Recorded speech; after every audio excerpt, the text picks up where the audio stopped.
Alors, bon après-midi tout le monde. Contente de vous revoir cet après-midi si nombreux pour venir scratcher avec nous. Alors, je me présente à nouveau. Je suis Marianne et je suis accompagnée de mes collègues Sébastien et Guillaume. Alors, nous sommes tous les trois CPTIC au CSSDM et ça nous fait plaisir de vous accompagner dans ce projet de programmation. Alors, cet après-midi, je vais commencer en vous montrant comment créer un nouveau projet dans Scratch Junior. C'est possible que ton enseignant l'ait déjà créé pour toi. Si ce n'est pas le cas, je vais te montrer comment en créer un nouveau. Ensuite, il y a Guillaume qui va faire un petit rappel de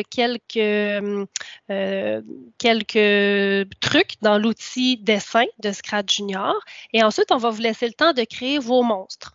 On comprend aussi que certaines classes ont déjà créé leur monstre. Donc, à ce moment-là, on vous donnera des petits défis supplémentaires. Puis plus loin, là, dans la rencontre, Sébastien va pouvoir vous montrer aussi comment enregistrer du son pour éventuellement faire parler vos personnages. Puis la programmation comme telle là, va vraiment commencer là, la semaine prochaine. Alors, je vais partager mon écran et je vais vous montrer. Je vais vous partager en fait le contenu de ma tablette. Puis je vais vous montrer comment créer un nouveau projet. Comment ouvrir un nouveau projet dans Scratch Junior. Alors, voici ma tablette. J'ai mon application qui est en bas ici. Toi, elle va peut-être se retrouver ailleurs, évidemment, sur ta tablette. Donc, c'est le petit chat jaune. Je clique dessus. L'application s'ouvre. Ça se peut que tu aies le choix aussi à l'école, à la maison. Donc, tu choisis évidemment à l'école. Et ensuite, tu cliques sur la maison jaune. Et là, tu vois, dans mon application, ce sont tous les projets que j'ai réalisés dans Scratch Junior. Donc, ça va être important à partir d'aujourd'hui que tu utilises à chaque rencontre, à chaque fois que tu vas travailler sur ton projet, ça va être important que tu utilises toujours la même tablette. Donc, message aux enseignants, bien prendre en note le numéro de tablette qui correspond à chaque élève ou à chaque équipe. Alors, si ton projet est déjà commencé, ben, tu vas le voir ici. Tu vas pouvoir tout simplement cliquer dessus et l'ouvrir. Par contre, la semaine passée, on a dessiné avec Guillaume un monstre et là, sache qu'aujourd'hui, tu vas dessiner ton propre monstre à toi. Donc, c'est important que tu démarres un nouveau projet.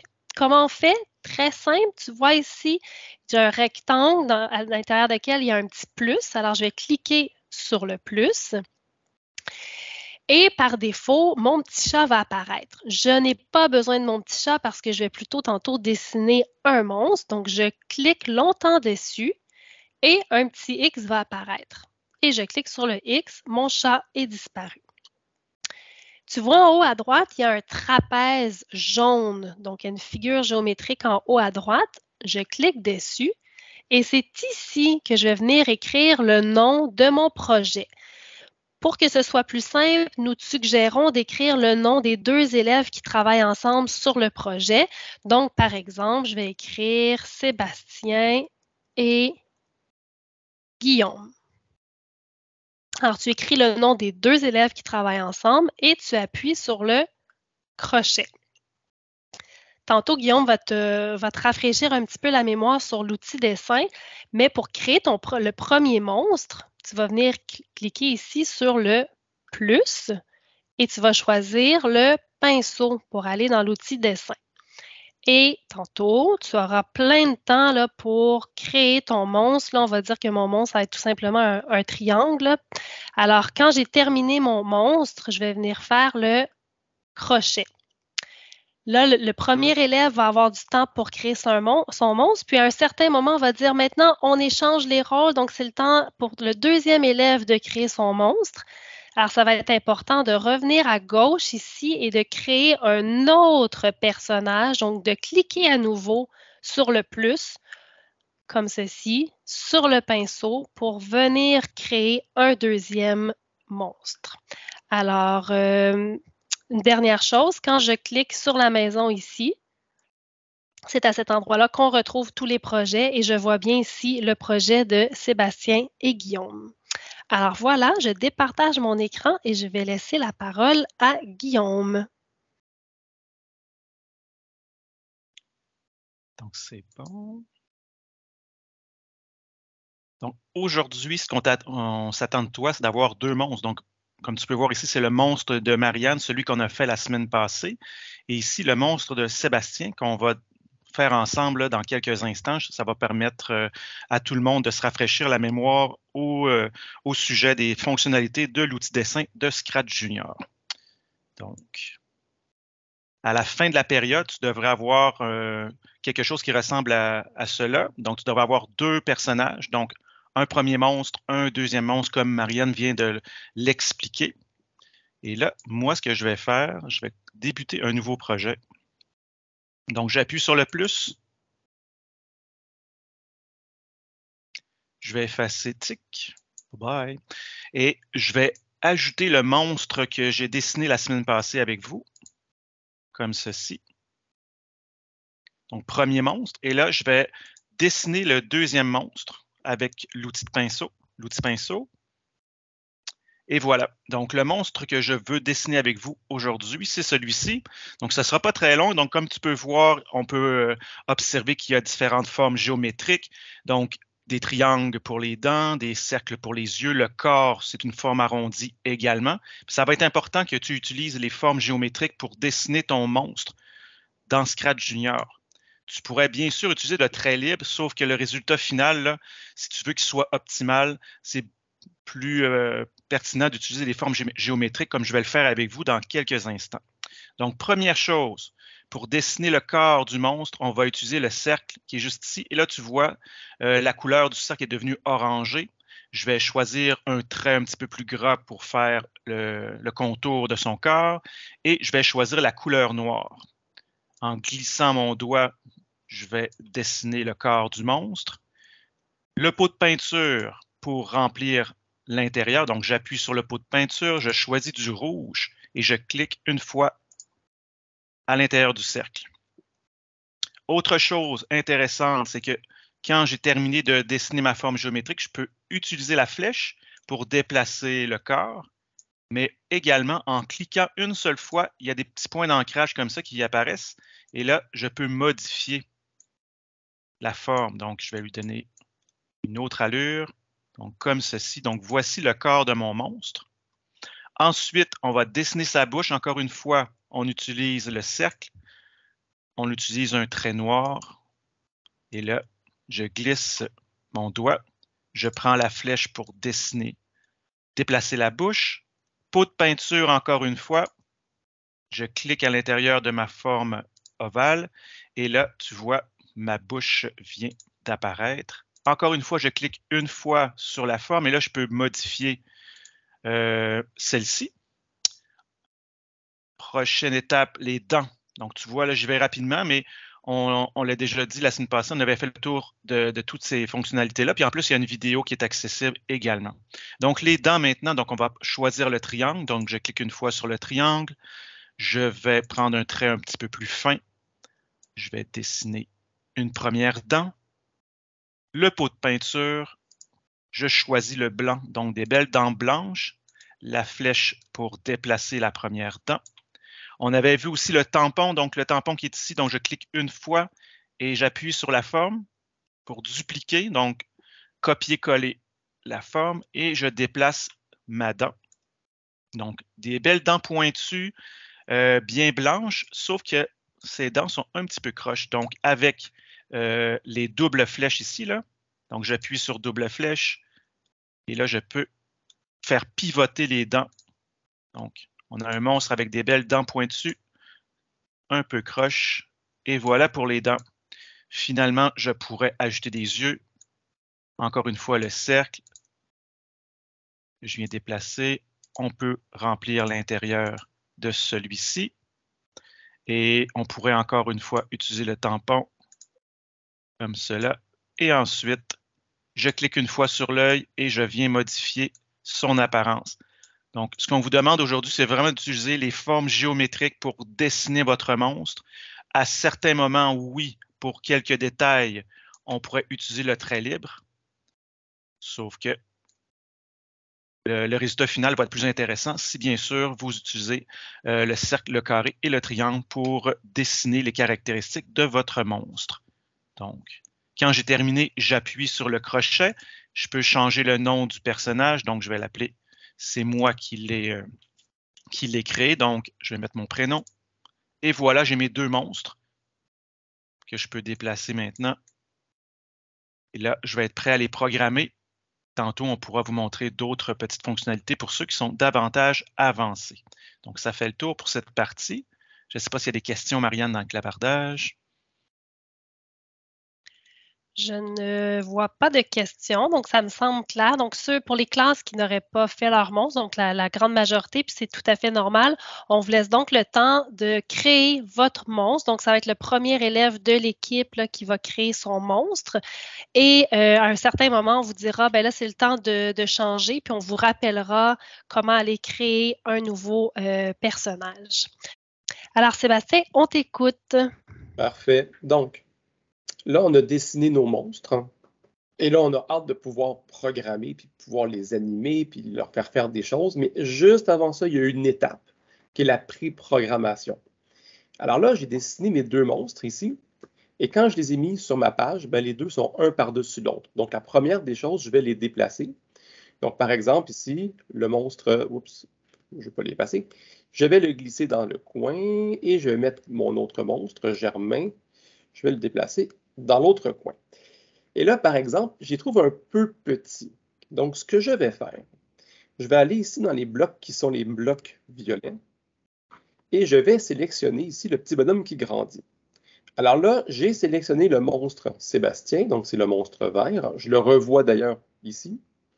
Et donc, quand je vais prendre mon petit bloc, que je vais le mettre dans ma zone de travail, quand j'appuie dessus, ça me permet de grossir mon monstre. Là, il est à la taille maximale.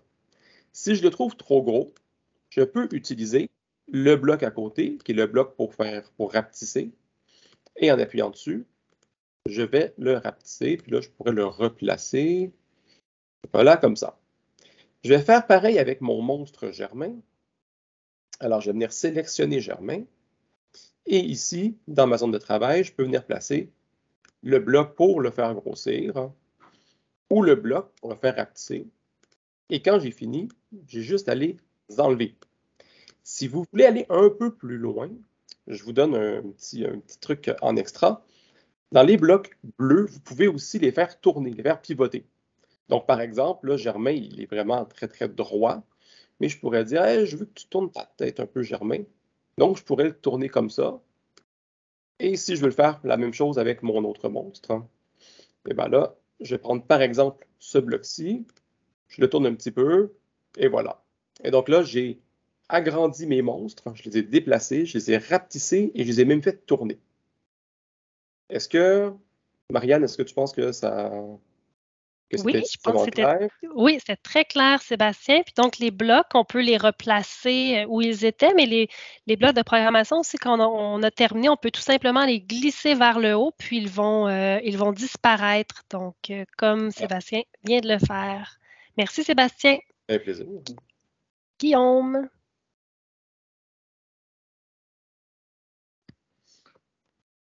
Bon, j'y arrive. La semaine prochaine, on va commencer la programmation avec vous. Et puis, vous allez voir dans quelques instants qu'est-ce que ça peut donner comme résultat. Donc, voici le monstre que j'avais dessiné avec vous la semaine passée.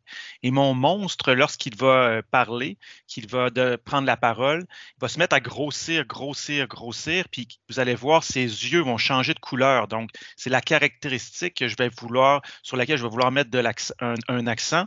Donc, j'appuie sur drapeau vert et vous allez voir le résultat. Donc, il se met à grossir. Là, vous avez vu, ses yeux ont changé de couleur.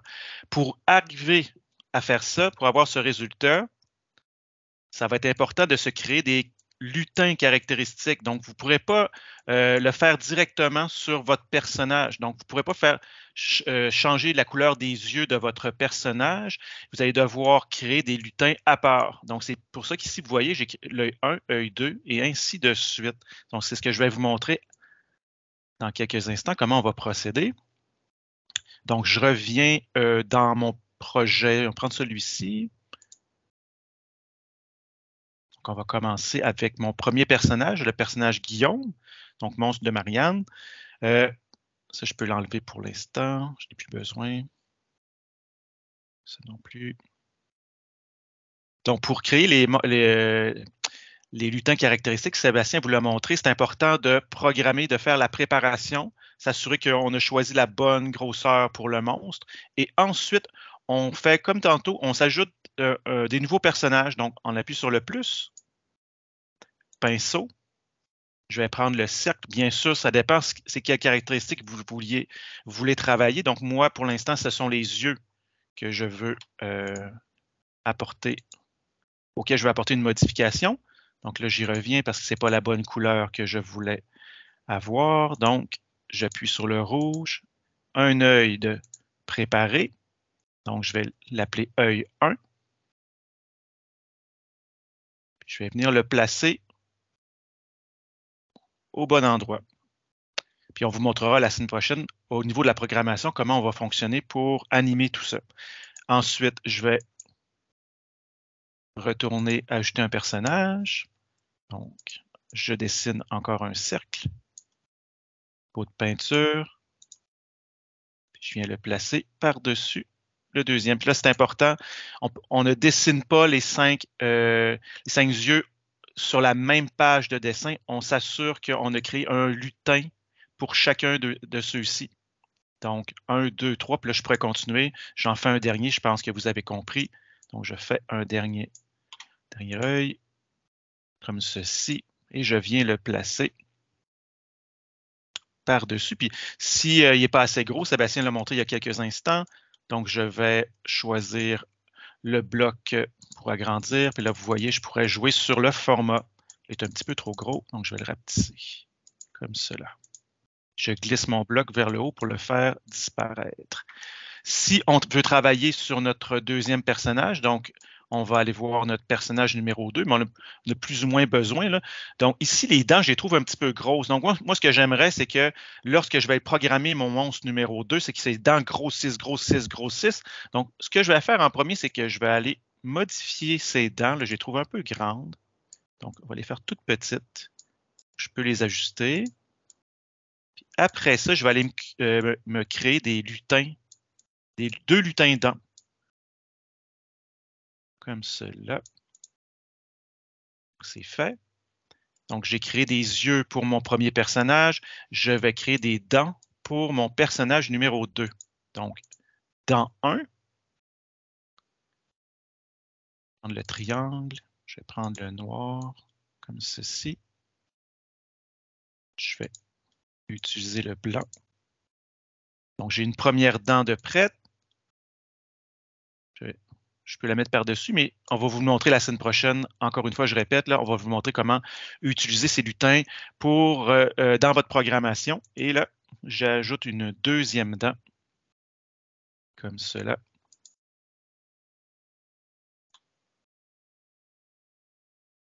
Je viens la placer. Et là, je vais être prêt à commencer ma programmation par la suite. Vous pouvez comme tester aujourd'hui, aller jouer avec les blocs de programmation. Puis la semaine prochaine, il n'y a pas de problème. Dans le fond, si vous créez un nouveau projet, donc on pourrait, à chaque semaine, là, les personnages restent en place. Là, on peut les utiliser à nouveau.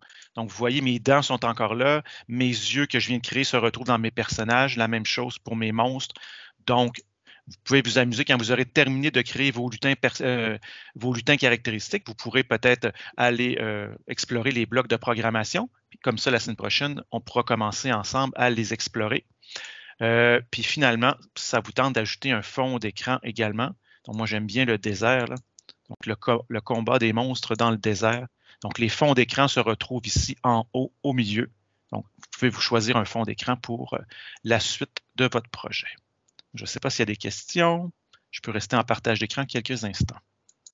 Merci, Guillaume. Donc, on vous a donné plusieurs options là, pour aller un peu plus loin. Donc, évidemment, vous y allez à votre rythme.